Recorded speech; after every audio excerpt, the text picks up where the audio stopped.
presidente Abinader en 2 ocasiones me ha dicho, ¿y esto le conviene más al país o me conviene más a mí? Y cuando le he dicho, ¿te conviene más a ti, presidente?, me ha dicho, no lo vamos a hacer. Primero, yo consideraba que era un error atacar a Omar. Y lo que tiene Omar, creo yo, es un gran carisma y además hizo una muy bonita campaña, hizo una buena campaña. Es más, hubo un dirigente del partido que dijo que íbamos a sacar 80. Sí, sí, ¿no? sí.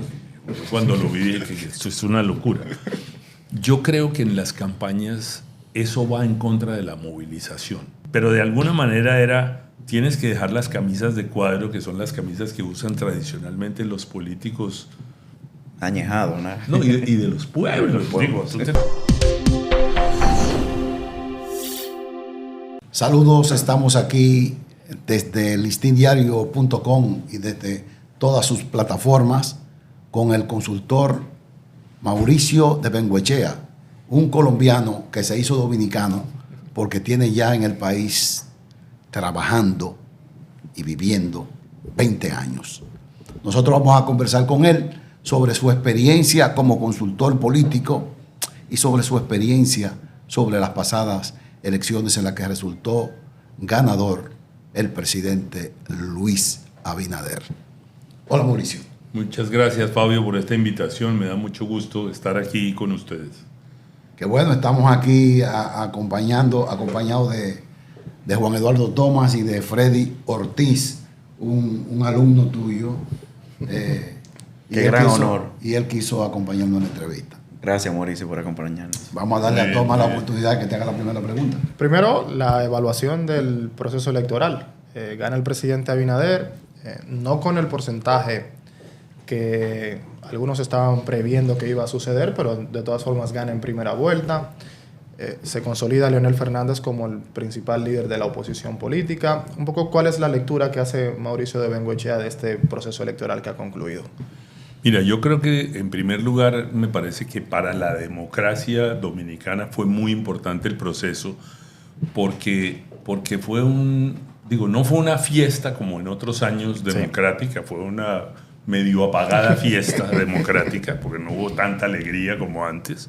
¿Y no fue tanta gente a votar como antes? No fue con la gente a votar como antes, pero me parece que fue importante la conclusión en el sentido de hay un ganador claro, hay unas personas que contendieron con ese ganador y entendieron los resultados y lo aceptaron, se llamaron por teléfono.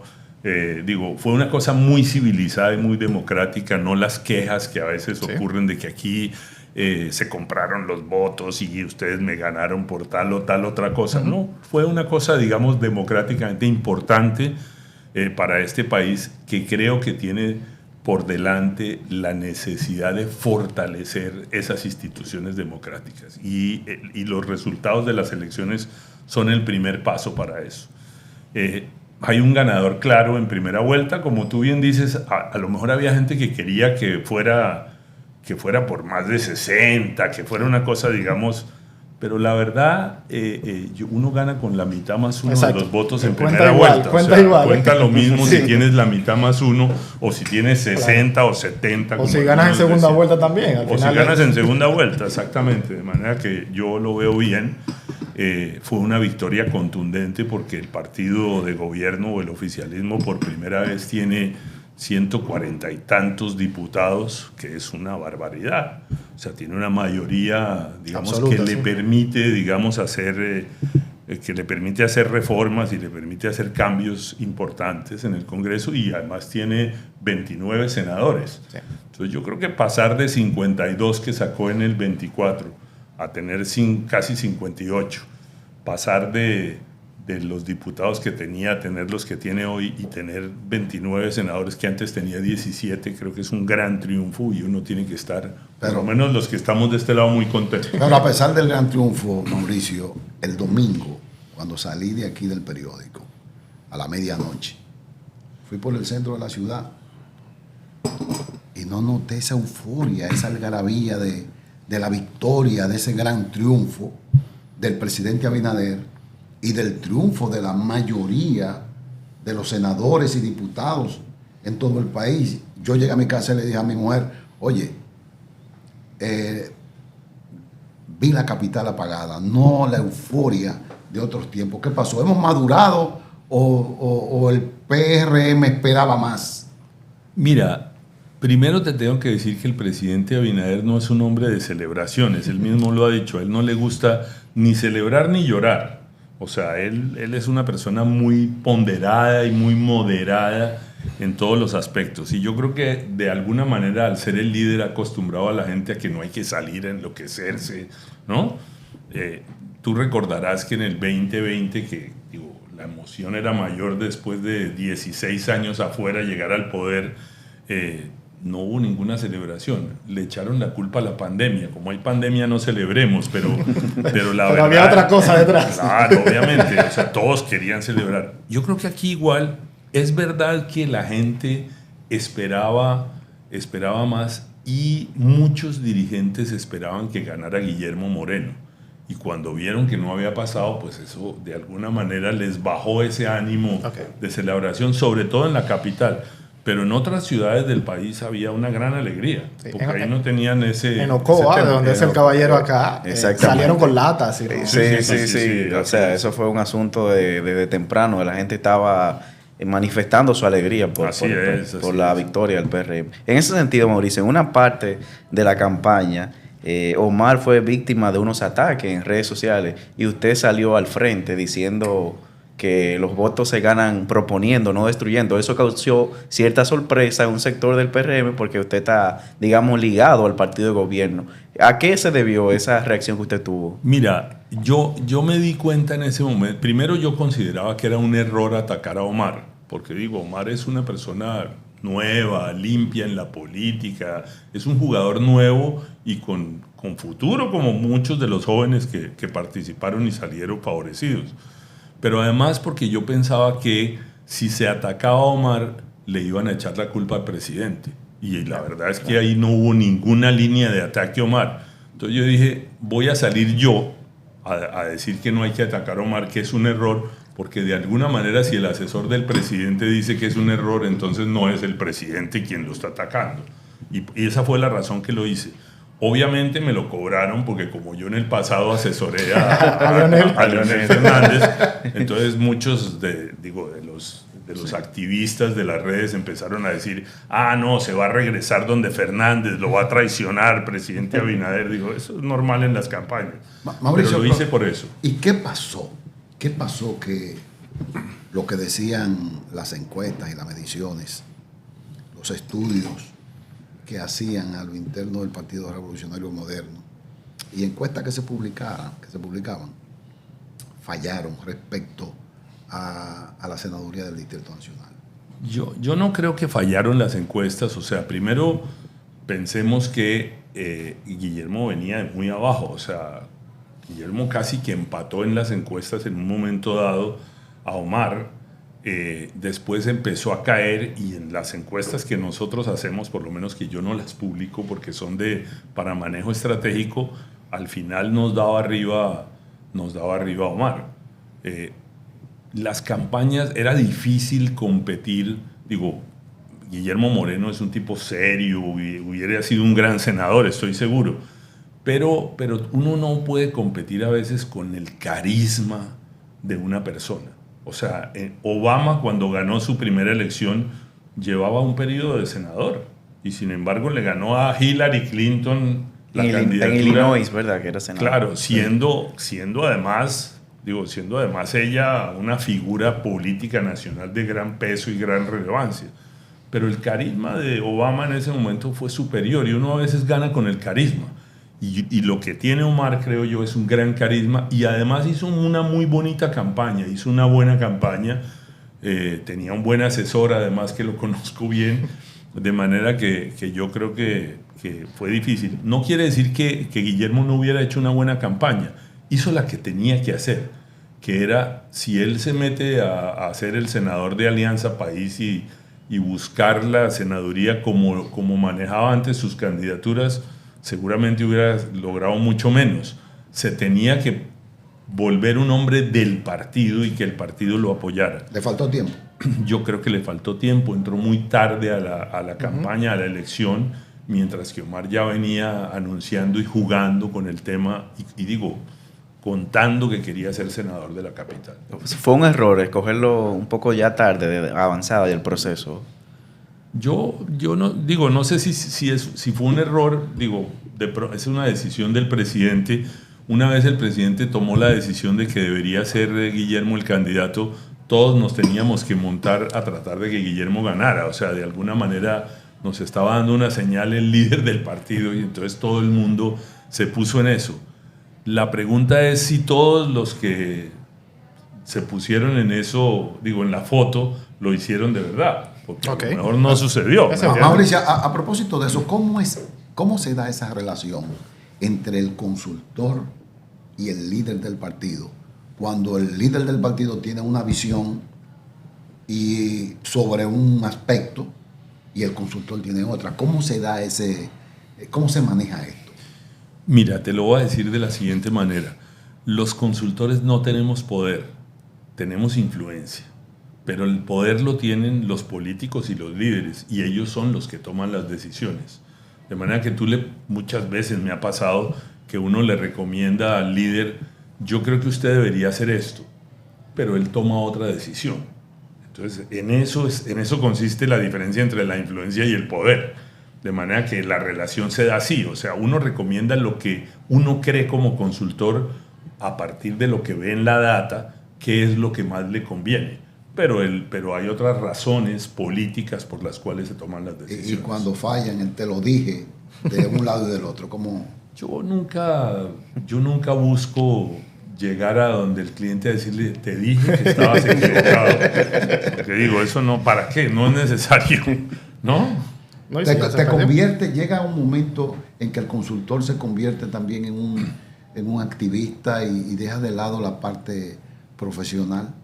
A mí no me ha pasado, la verdad nunca, y yo creo que en mi carrera, que ya son 44 años como consultor, que he trabajado en 16 países de América Latina y en muchas campañas, yo he procurado venderme no como una figura que se inventa un personaje, sino yo he procurado venderme como el serio de los consultores. Y yo creo que hoy en día la gente me reconoce como tal. Y por eso he ocupado, en la consultoría, no solo de mi país o de República Dominicana, sino en la consultoría mundial, he ocupado cargos importantes. Yo fui presidente de la Asociación, de la Asociación Internacional de Consultores Políticos que creó Joe Napolitan y que es como la más importante que existe en el mundo. Y he sido miembro durante muchos años de la Asociación Americana y fui presidente de la Latinoamericana. O sea, he construido una carrera de seriedad como consultor. ¿Y por qué te queda en la República Dominicana? Mira, este país me encanta, de verdad. O sea, yo no vivo en la República Dominicana, discúlpame que te contradiga tu introducción. Yo creo que vivo en American Airlines. Pero en realidad no, en realidad vivo en Miami, que está muy cerca, pero obviamente con la pasada elección y con esta he decidido venir mucho más a este país que a otros. Aquí tengo 7 triunfos como consultor en 20 años, de manera que, mi caso de éxito es mi mayor caso de éxito es la República Dominicana. ¿Hay trabajo para 2028 ya asegurado? Yo no pienso, yo pensaría que sí, porque estoy seguro que cualquiera que sea el candidato o los candidatos van a querer que yo esté cerca a ellos. No porque piensen que yo debo ser su consultor, sino porque piensan que mejor que no me vaya para ningún otro lado. Mejor no tenerlo en contra. Pero la verdad es que yo no voy a estar con ningún precandidato hasta tanto. Voy a trabajar con el PRM, espero, o con quien sea el candidato o candidata del PRM, pero no lo voy a hacer hasta que el presidente de la República, que en últimas va a dar la última señal, lo haga en su momento. O sea, yo no voy a participar con ningún precandidato.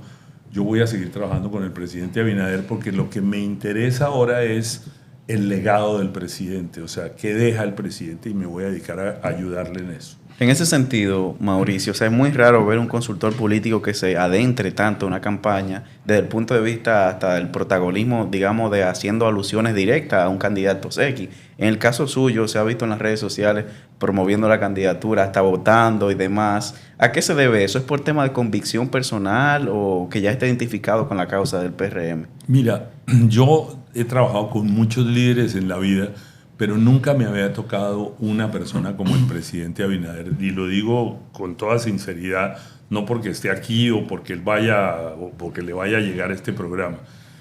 Muchas veces cuando uno va donde un cliente le da las razones de por qué le recomienda hacer algo y le dice: yo le recomiendo, presidente, que usted haga tal cosa y lo haga de esta manera, y le doy las razones del por qué mi recomendación y qué dice la data y qué dice el estudio cualitativo y cuantitativo.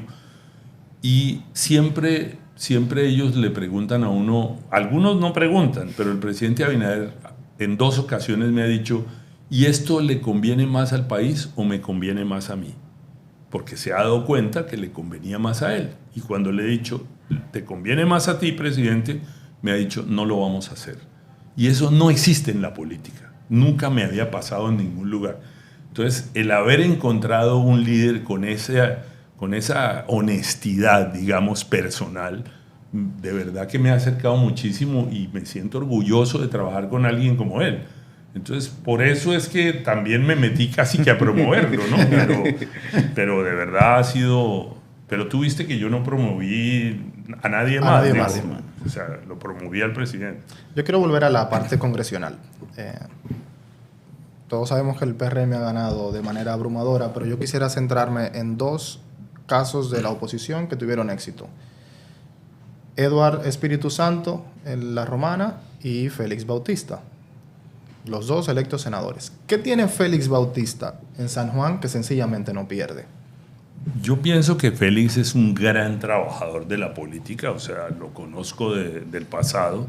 Es un hombre que está todo el día haciendo política, todo el día favoreciendo. Algún día alguien me preguntó lo mismo que tú y yo le dije, en chercha, como dicen en dominicano, le dije: yo creo que Félix mandó pavimentar las casas por dentro. O sea, de verdad pero es una manera de decirte que Félix es un tipo que viene al Congreso, asiste a las sesiones, pero está todo el día en San Juan de la Maguana trabajando con la gente. O sea, hay que reconocerle que es un gran trabajador y es un político con mucha astucia. A Espíritu Santo no lo conozco tanto, la verdad no te podría contestar cuál es la razón de por qué ganó. Yo pienso que había una fractura también, y el candidato que se estaba apoyando en el caso del PRM, que no era del PRM, sino venía del reformismo. Del Partido Reformista. Era Fran Martínez. Sí, no logró, digamos... La Romana siempre ha sido un muy lugar cerca complicado. del PLD. Sí, exactamente. Siempre ha sido muy cerca del PLD en los últimos periodos. Sí, así es. Pero hay una cosa, Mauricio, en estas elecciones. Muchas encuestas se publicaron. Bueno, al final vimos que 1 o 2 acertaron con los datos sobre el presidente Luis Abinader. Pero después la gran mayoría de las encuestas lo daban muy por encima, 70, 65, vaya por allá. Bueno, a nosotros nos gustaría que tú nos comentes qué pasó, que el presidente no se fue sobre el 60. Sin embargo, en el caso de muchos senadores, superaron. Hasta el 70 y pico. Sí, llegó el de San Francisco de Macorís, me parece.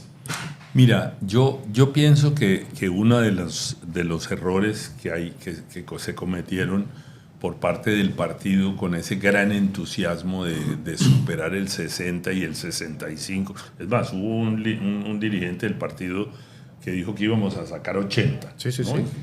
Cuando lo vi dije que esto es una locura. Yo creo que en las campañas eso va en contra de la movilización. Cuando uno dice vamos a sacar 65, 70, la gente dice: ¿y para qué voy a ir a votar si ya ganó?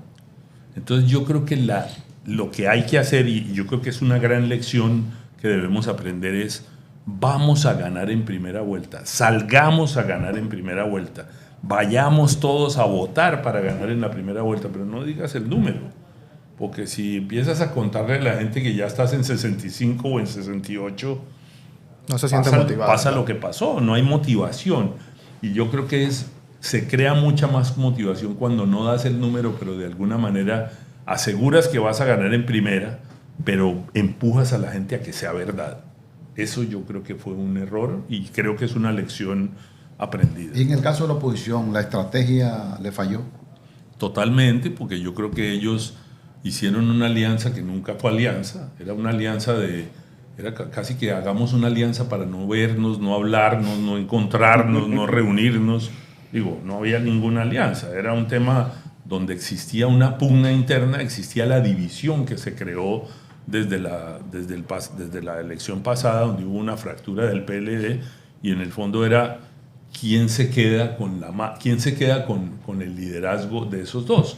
Hoy tenemos el PLD de color verde, pero es el mismo PLD. Digo, la gente se fueron con Leonel y Leonel terminó siendo el ganador de esa disputa, ¿no? ¿Qué pasó con Mauricio, que se fue del lado de Leonel Fernández cuando, bueno, trabajó mucho tiempo con él? Sí, y le tengo un gran aprecio y un gran respeto. Yo trabajé con el presidente desde el 2004, su campaña, desde el 2003, que trabajé para el 2004, luego estuve trabajando con él y su partido para las elecciones del 6 de Congreso, que nos fue bien. Luego trabajé en el 8, en su reelección, en el 10, en el Congreso nuevamente, y él me pidió en el 12 que trabajara para Danilo Medina, que ya tenía consultores, y yo fui a ayudar con el cuarto de guerra del partido.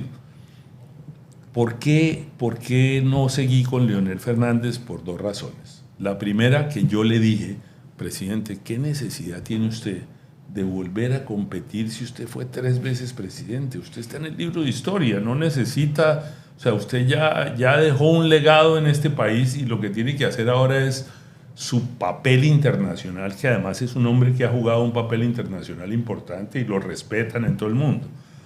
Pero él se empecinó quizás en el conflicto con Danilo Medina y lo sintió como un tema de orgullo y de yo tengo que defender mi legado porque me lo van a destruir, pienso yo. Y la segunda razón es porque cuando tú le dices a un cliente que no se presente, no te contrata, porque dice, este no cree que voy a ganar. Entonces digo, mejor me busco otro, ¿no?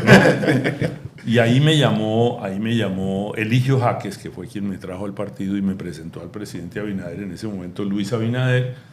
Hicimos muy buena química desde el principio y entonces yo estuve en el 16 en la campaña, que sabía perfectamente que no se iba a ganar. No fui el consultor principal porque ellos ya venían trabajando. Un poco desorganizada esa campaña. Esa del 16. Pero sacó 35%. Sí. O sea, fue la colocación para ganar después. Y la campaña del 20 la empezamos a trabajar desde el 17. Entonces hicimos una campaña ordenada, con tiempo, sí. Y por eso se logró el resultado que se resultó. Y todos esos personajes que siguen gravitando en la sociedad dominicana, en la política, ya muchos, ¿verdad?, en el ocaso, digamos, de su carrera. ¿Qué usted les recomienda? Que ya hay un relevo generacional que va sumamente ascendiendo. Mira, es muy buena tu pregunta y te voy a decir por qué. Yo creo que eso se está dando solo. O sea, yo creo que el presidente Abinader es quien está marcando el camino hacia una nueva generación política. Fíjate, el caso de Omar, el caso de Charlie Mariotti hijo, el caso en el mismo PRM, la cantidad de caras nuevas en la Cámara de Diputados. O sea, viene una nueva generación marcando el ritmo de cambiar la política hacia una nueva generación. Y yo creo que eso es muy positivo para la República Dominicana. En mi país eso no pasa. En otros países no pasa. Los jóvenes cada vez se desinteresan más por la política. Y aquí tú veías, incluso en los centros de votación, los delegados eran todas caras jóvenes, eran muchachos de tu edad. Entonces yo creo que eso es muy positivo para la República Dominicana. Yo creo que no hay que pedirles que se vayan. Los van a ir sacando poco a poco, ¿no? Eso está sucediendo ya. Entonces, digo, es normal. En la política hay gente que no le gusta retirarse. Quizás el presidente Fernández es un ejemplo, ¿no? Yo estoy convencido de que él de pronto es candidato en el 28. Entonces digo, espero que no, que entienda que hay una nueva generación de relevo, pero yo lo veo, digo, emocionado con el resultado. Pero sin embargo hay gente que está mirando a Omar. Sí, bueno, pero es normal porque es el nuevo ganador, digamos, pero también sería demasiado, Omar no sé cuántos años tiene, pero 32 sería 32 años. demasiado joven para aspirar a la presidencia en el 28. Creo que además Omar tiene no solo un camino por delante de demostrar que es un buen senador, sino un camino de preparación. O sea, porque ser presidente no es un tema de carisma solamente. Se necesita preparación, saber qué significa el manejo de las políticas públicas, conocer a fondo todos los temas del Estado. Y yo creo que él va en camino, pero le falta mucho todavía. Mauricio es el estratega de la campaña. Pero ¿quiénes acompañan a Mauricio en este trabajo? Mira, yo me siento muy orgulloso de mi equipo. Yo toda mi vida he buscado gente que yo considere que es mejor que yo. Porque en esto, tanto en el sector, en la consultoría, como los CEOs de las compañías, o a veces buscan gente que no los opaque. Yo busco gente que ojalá me pueda opacar, en el sentido de que yo busco los mejores encuestadores, o sea, los mejores estadísticos. Por ejemplo, yo tengo una profunda admiración por una dominicana que es Silvia Molina, que me parece que es una estrella como diseñadora gráfica de talla mundial, que podría estar en cualquier lugar del mundo. Es una tipa que cada vez lo hace mejor. Tengo a Juan Basanta, que es un gran cinematógrafo, y digo, es un hombre del cine, sí. que se metió en esto por su pasión política, y digo, la pasión le viene de familia. Claro, el hijo de Doña Milagros. Claro, exactamente. Pero hay mucha gente que está ahí, que es muy interesante. Jorge Martínez, Janio Lora, o sea, hay un equipo de gente de primer nivel, y muchos son dominicanos. Algunos son extranjeros, pero la gran mayoría son dominicanos con los que vengo trabajando, y que hemos conformado un equipo ya de 5 años de trabajo, y yo creo que vamos a seguir trabajando juntos. ¿Cómo se estructura esta campaña del presidente Abinader? Hay un eslogan que es "lo mejor está por venir", pero luego hay una imagen del presidente caminando, y básicamente se utilizó también para el tema municipal con los alcaldes, luego ahora con los senadores. Usted ha mencionado antes en varias ocasiones que, bueno, veo la data y luego sugiero cosas. ¿Cómo se llegó a esta conclusión de vamos a armar la campaña del presidente Abinader de esta manera para 2024? Mira, en realidad el eslogan es "el cambio sigue". Okay. Lo mejor está por venir era como una explicación de qué significa que sigue el cambio. Okay. Pero nosotros ganamos la elección pasada cuando yo vi, y además está conectado con el pasado. En el 2020, cuando yo hice investigación, me encontré que el partido tenía 17%, frente a un 48% del PLD en su momento. Y el presidente Abinader, el número más alto que había conseguido era 35% en su campaña del 16%, mientras que los dos que parecían ser los competidores de esa campaña, que eran Leonel Fernández y el propio presidente Danilo Medina, que intentó reelegirse nuevamente, había sacado 61 algo, y Leonel Fernández en su mejor momento 57. Entonces había que encontrar un camino distinto a hacer una campaña de partido o una campaña de candidato. Y yo descubrí en los números que 7 de cada 10 dominicanos querían cambio, lo que significaba que había muchos que no eran del partido, sino era la sociedad que quería cambio, incluso en los propios partidos oficialistas en ese momento. Y lanzamos la campaña con Unidos por el Cambio. Y empezamos a jugar con el concepto cambio. Esto tiene que cambiar, esto tiene que cambiar. Porque yo sabía que poco a poco teníamos que convertir, el objetivo era convertir a Luis Abinader, que no lo era en su momento, en el representante del cambio.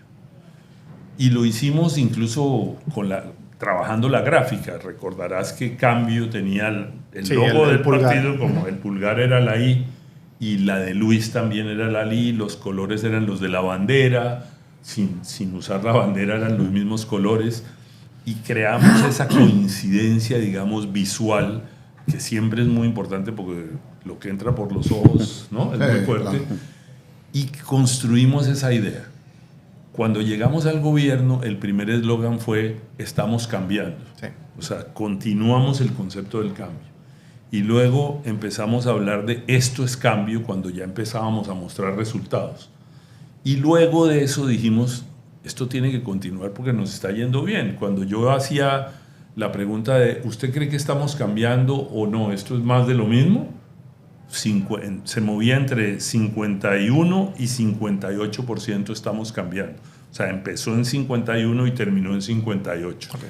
Entonces, cuando tú ves eso, tienes que continuar con tu concepto de cambio. Sí. Entonces, el eslogan por eso fue, el cambio sigue. Ahora no sé qué va a seguir, digo, no lo tengo claro, pero me parece interesante que fue muy coherente el tema. Debo decirte que en términos publicitarios la campaña del 20 fue mucho más coherente en todas las piezas. Lo único que nos sacó del tema fue la pandemia, okay. Pero siempre mantuvimos la línea alrededor del cambio. Aquí no, porque aquí lo que estábamos basados era en la obra del presidente, en lo que el presidente había hecho. Y además en su capacidad de comunicación. Yo creo que si algo tiene este presidente de distinto con otros presidentes es esa capacidad de comunicación. Por ejemplo, la semanal, que es un tema que es una idea de Homero Figueroa que me parece excelente y que se empezó a hacer antes de que comenzara en forma esta campaña, marca la agenda de la semana los lunes. Entonces, si tú el lunes marcas la agenda, tienes por lo menos 3 o 4 días marcando la agenda de la semana y los otros los tiene el presidente yendo a inaugurar o yendo a hacer el trabajo que viene haciendo 4 años en las provincias. Entonces, de alguna manera, esa capacidad de comunicación fue parte esencial, digamos, de la campaña. Pero esta campaña hubo temas que tocaba meter que no tenían esa misma coherencia que tuvo el concepto cambio todo el tiempo, porque aquí tocaba apoyar a los senadores y a los diputados, aquí tocaba hablar de la frontera porque Haití era un tema importante, o sea, aquí nos tocó jugar con otros conceptos que a veces uno decía, pero ¿qué tiene que ver esto con la campaña? Pero era importante porque eran coyunturas importantes en la mente de la gente que teníamos que trabajar. Y funcionaba. En su momento, el presidente Abinader, hoy presidente, ¿verdad? En el 2016 era candidato, pero ¿qué pasa? Que ahora luce totalmente diferente en cuanto a su comunicación. Y de hecho, en cuanto a su imagen también. Cuando su imagen fue apodado, ¿verdad? Como la Tayota, que es totalmente diferente a como luce hoy. ¿Qué trabajo se hizo en él para que hoy en día pueda lucir esa capacidad de comunicación, ese dominio escénico tan abismal a ese entonces? Mira, yo creo que el presidente Abinader, cuando yo lo conocí y hoy, no es que sean personas distintas. Yo creo que es exactamente el mismo, solo que no lo había sacado. O sea, lo tenía, es muy difícil cambiar a un personaje. Es más, los consultores que tratan de cambiar a su cliente, yo creo que están equivocados. Lo que hay que hacer es encontrar las potencialidades y hacerlas que salgan a flote. Y con el presidente Abinader trabajamos desde la vestimenta del presidente, ¿sí? hasta la manera de expresarse. Y tuvimos consultores importantes en eso. Yago de Marta participó mucho al principio y participa, digamos, cuando hay cosas importantes. Yago está presente, pero el presidente ya no necesita a Yago. Ya él solo se convirtió en eso que tenía por dentro, ya lo sacó, ya lo expresa, ya lo usa, ya es parte de su manera de ser. Y además el presidente tiene una cosa que es genial y es que es un hombre que tiene una visión de estadista, pero es un micromanagement totalmente. O sea, siempre va al detalle. El presidente, ese tema de trabajar 16 y 17 y 18 horas diarias, es porque está mirando el detalle en cada uno de los frentes del Estado. Y eso yo creo que es súper importante. En el PLD era distinto. En el PLD el que tenía la visión era Leonel y el del detalle era Danilo. Era como la fórmula perfecta. Cuando eso se rompió, se terminó rompiendo el partido. Pero ellos dos hacían eso que hoy tiene el presidente Abinader él solo. El tema de la vestimenta. Yo quisiera que abundáramos un poco en eso, porque Abinader del 16 muchas camisas de cuadro, muchas chaquetas un poco holgadas, a veces un poquito grandes, con corbata siempre. Y de repente, 2019-2020, Abinader deja de utilizar corbata, empieza a utilizar camisas blancas, colores pasteles, chaquetas más ajustadas. ¿Cómo se dio ese proceso y cómo se logra convencer a una persona que va a ser presidente de la República de que, mire, usted tiene que cambiar su closet completo? ¿Cómo eso se da? Mira, eso es parte, digo, no es fácil, digamos, pero yo creo que él entendió que tenía que dar un paso. Yo siempre le decía, cuando yo le decía a Luis, porque yo hoy le digo presidente, digo por respeto, Claro. Yo le decía, tú tienes un pie en el siglo XX y un pie en el siglo XXI. Yo quiero que los dos pasen al siglo XXI. Entonces entiéndeme que para hacer eso tienes que modernizarte, no solamente en el discurso y tal, sino en las formas. Porque los políticos del PRM, antes PRD, todos tienen la añoranza de Peña Gómez y cómo se hacía antes, y todos hablan del comercial de las ventanas, Sí. ¿no? Bueno, tuviste que nosotros lo Se modernizamos. hizo uno. Sí. Lo hicimos nosotros, una versión nueva, moderna de lo que era eso, porque sabíamos que los íbamos a emocionar. Pero de alguna manera tienes que dejar las camisas de cuadro, que son las camisas que usan tradicionalmente los políticos. Añejado, ¿no? No, y de los pueblos. Digo, tú te tienes que poner como Macron, como Macri, como un político moderno. Yo te recomiendo no usar la corbata porque él tiene el cuello y entonces se veía con el cuello. Entonces, y más el clima no favorece. Claro, y ahora, digo, sería ideal que estuviera siempre de chacabana. Es más, aquí los políticos deberían usar chacabana todos porque tiene que ver mucho más con el país y con, ¿no?, el clima y el Caribe. Pero bueno, aquí también son muy formales. Aquí los políticos se visten de negro con camisa blanca y corbata negra. Entonces era como modernizarlo. Entonces trajes azules oscuros, camisas blancas, sin corbata. Y él lo compró. Yo traje una experta mexicana en eso al principio, que además se hizo amiga de la familia, se metió en el closet, cambió toda y a una persona además muy buena en su trabajo. Entonces yo creo que es difícil hacer eso, pero cuando lo haces correctamente sucede, digamos. Bueno, Mauricio, se acabó la campaña, pero bueno, inicia un nuevo gobierno, un periodo de 4 años. ¿Te quedarán los 4 años aquí o tiene otros compromisos? En la región. Otro presidente que asesorar. Mira, tengo 2 fortunas en eso. Ya no me toca ir a buscarlos, sino hoy en día me llaman por suerte los clientes. Tengo varias solicitudes en otros países. Me gustaría trabajar en mi país en el 26, obviamente. Yo dejé de trabajar en Colombia hace muchos años porque por 2 razones. Primero, pagan muy mal, y segundo, porque nadie es profeta en su tierra. ¿Y qué pasa que tú quieres ir a...? Quiero ir... ¿Va a trabajar con Petro? No hay ninguna posibilidad. De hecho, en la campaña pasada trabajé para los sectores empresariales que me pidieron hacer investigación, y yo les dije exactamente 1 año y medio antes que iba a ganar Petro.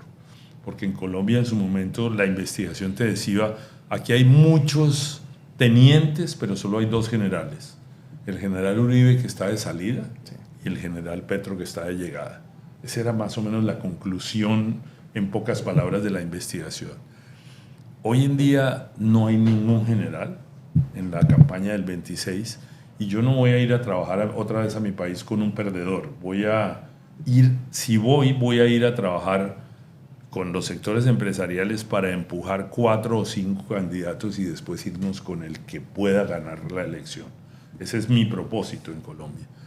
Pero yo la mayor concentración la voy a tener en República Dominicana, ayudándole al presidente Abinader a terminar de hacer lo que prometió. Él quiere ser el presidente, ser recordado como el presidente de las reformas, y yo voy a estar a su lado ayudándole en eso. Y seguramente yo tengo una empresa que, a diferencia de las consultoras que tienen una cabeza y una cantidad de gente abajo, la mía es al revés. El triángulo yo tengo 16 consultores senior arriba, buenos todos, que pueden ir a manejar cualquier campaña sin que yo tenga que estar. yo puedo estar una vez al mes, voy 2 días, 3 días, pero estoy atrás mirando los resultados, dando y haciendo análisis. Entonces hay varias campañas, hay Puerto Rico, hay Bolivia, hay Ecuador, hay Colombia, digo, vienen varias. Yo tengo una última. ¿Cuál fue la mejor pieza audiovisual de esta campaña de 2024? Fíjate que... No tiene que ser de su partido, puede ser de otro, ¿no? A mí, no, yo creo que nosotros hicimos una buena campaña con las del Cambio Sigue, que salía el corredor, que salía la mujer montándose en el teleférico en Santiago, que salía la doctora hablando, o sea, como que cubrimos todos los temas con esa lógica de hacerlo más contado por la gente, digamos. Yo creo, y yo creo que la producción, lo de la lluvia y Montegrande, o sea, creo que hubo piezas bastante interesantes. También creo que fue importante la pieza del piano de Omar, pero fíjate, sobre esa pieza tengo una anécdota interesante. En mi equipo había una persona que iba a votar por Omar, y lo decía abiertamente: yo no voy a votar por Guillermo, yo voy a votar por Omar. Está bien, digo, el voto es... Claro. Si tú quieres votar por Omar, está bien. Y por esa pieza decidió votar por Guillermo. ¿Sí? Sí, porque dijo, pero sí, muy bonito y tal, pero todos me persiguen, todos contra mí. ¿Tú quién te crees? O sea, ¿tú te crees quién? Yo no voy a votar por ti. Y esa pieza hizo que se cambiara. Sí, fíjate qué interesante. Pero pegó la pieza. Sí, fue muy guapo. Repito, a mí me gustó mucho, pero hubo gente que pensó como esta chica, que estaba muy convencida de votar por él, porque se parece más a él, es de la circunscripción 1, digo, a lo mejor son amigos, no sé. Y dijo, pero tú no eres todavía lo que quieres ser. No, aquí tú no te está presidiendo todo el mundo, eso te lo estás inventando para victimizarte, entonces mejor no voto por ti. Bueno, Mauricio. No, por favor, muchísimas gracias. No, gracias a ti por venir a hablar con nosotros sobre esta maravillosa experiencia. Que se repita. Claro que sí, por supuesto que sí. Lo haremos en el 29.